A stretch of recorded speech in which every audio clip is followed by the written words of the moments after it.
À mon tour de poser une équation, colonisation égale chosification. J'entends la tempête, on me parle de progrès, de réalisation, de maladies guéries, de niveau de vie élevé au-dessus d'eux-mêmes. Moi, je parle de sociétés vidées d'elles-mêmes, de cultures piétinées, d'institutions minées, de terres confisquées, de religions assassinées, de magnificence artistique anéantie, d'extraordinaires possibilités supprimées.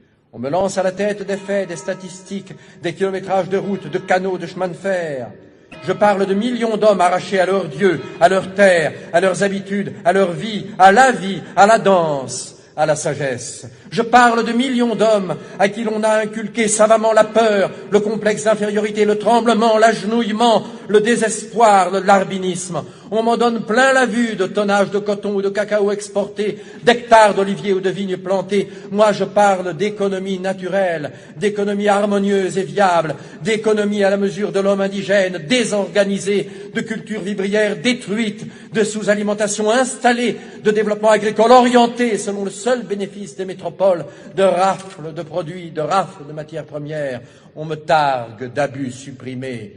Moi aussi, je parle d'abus, mais pour dire qu'aux anciens, très réels, on en a superposé d'autres, très détestables. On me parle de tyrans locaux mis à la raison, mais je constate qu'en général, ils font très bon ménage avec les nouveaux, et que de ceux-ci aux anciens et vice-versa, il s'est établi, au détriment des peuples, un circuit de bons services et de complicité.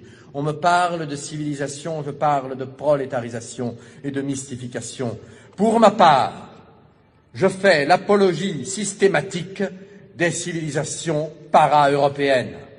Chaque jour qui passe, chaque déni de justice, chaque matraquage policier, chaque réclamation ouvrière noyée dans le sang, chaque scandale étouffé, chaque expédition punitive, chaque quart de CRS, chaque policier, chaque milicien nous fait sentir le prix de nos vieilles sociétés.